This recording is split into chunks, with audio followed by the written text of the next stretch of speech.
You guys gave me a little more time this time. We did. Great. Well, again, thank everyone for your time this afternoon. One of the things as we get into this and we tell you a little bit about BGL. BGL, we are a middle market investment bank, so we are actively trading the operating companies and property companies of healthcare groups. Myself and Sean Maynard run our real estate division. Sean sits here in Chicago. I sit down in San Antonio, Texas. And we work almost exclusively with physician-owned, single-tenant net leased ambulatory surgical centers and clinics.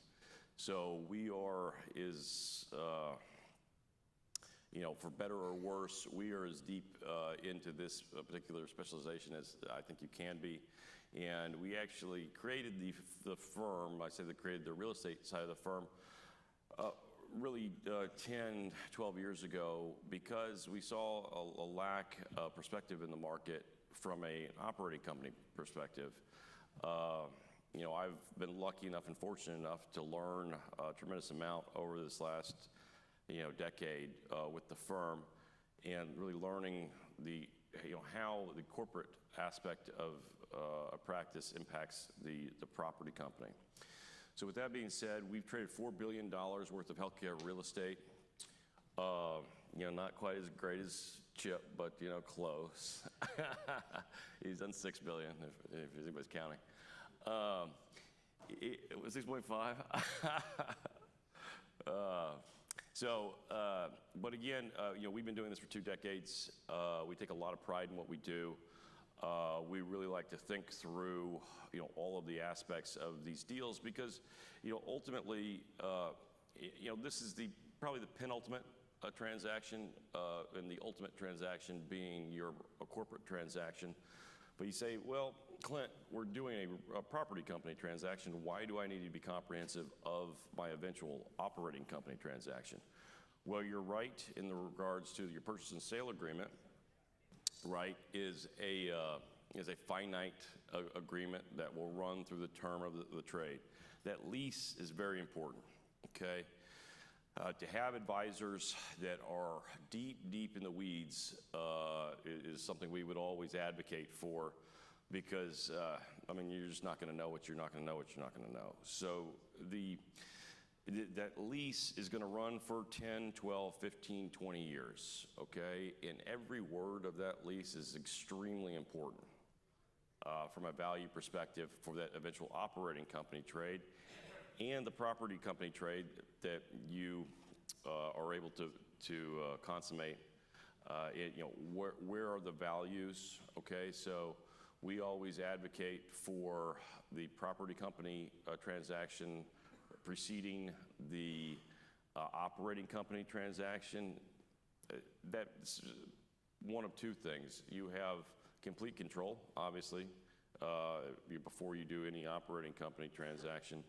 And those lease levers that we pull from a simple multiple perspective are superior on the property company side. We're talking 15, 16x. And then a operating company perspective where we're talking 9, 10x. So these are more, great aspects of BGL and why we like to think of ourselves as a good group.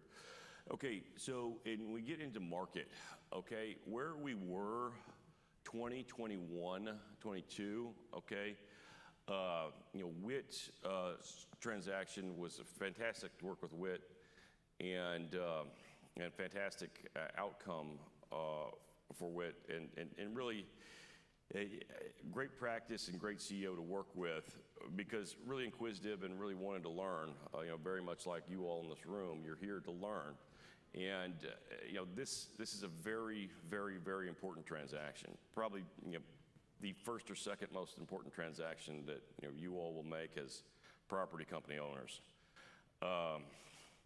We looked at 2021, 22, okay, so 320 transactions on the STNL side. STNL, we love our little acronyms.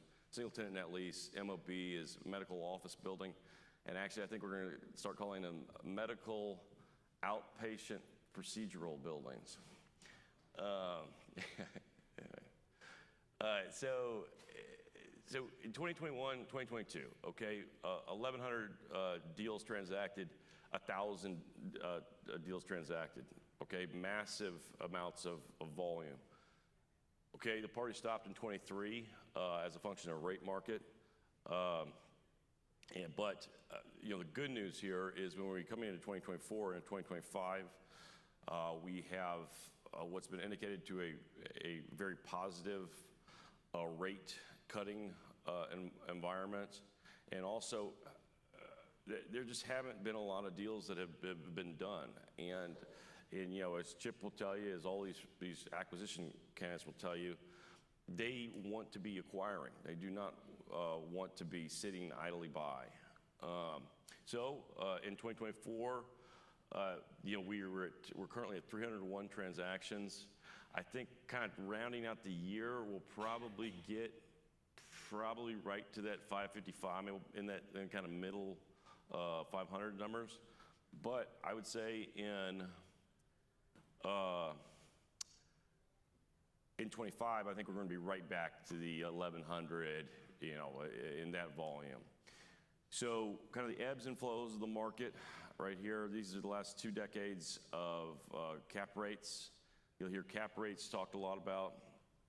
So, you know, if you going to have traded, 2021 would have been a good year to have traded.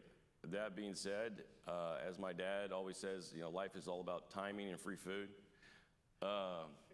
You know, we're going into a good timing period to consider monetizations going forward. You know, one of the key things that we look at is, you know, everyone's practice is going to be at some end of the spectrum, from a one-to-one operating company, meaning the operating company partners and the property companies are all copacetic one-to-one, to you know, completely divergent. What we've done in that $4 billion of transactions is come up with equitable scenarios for all those involved, and really, you know, kind of again take pride in thinking through, you know, what makes sense for a practice as a whole, you know, not just a real estate transaction. Thank you.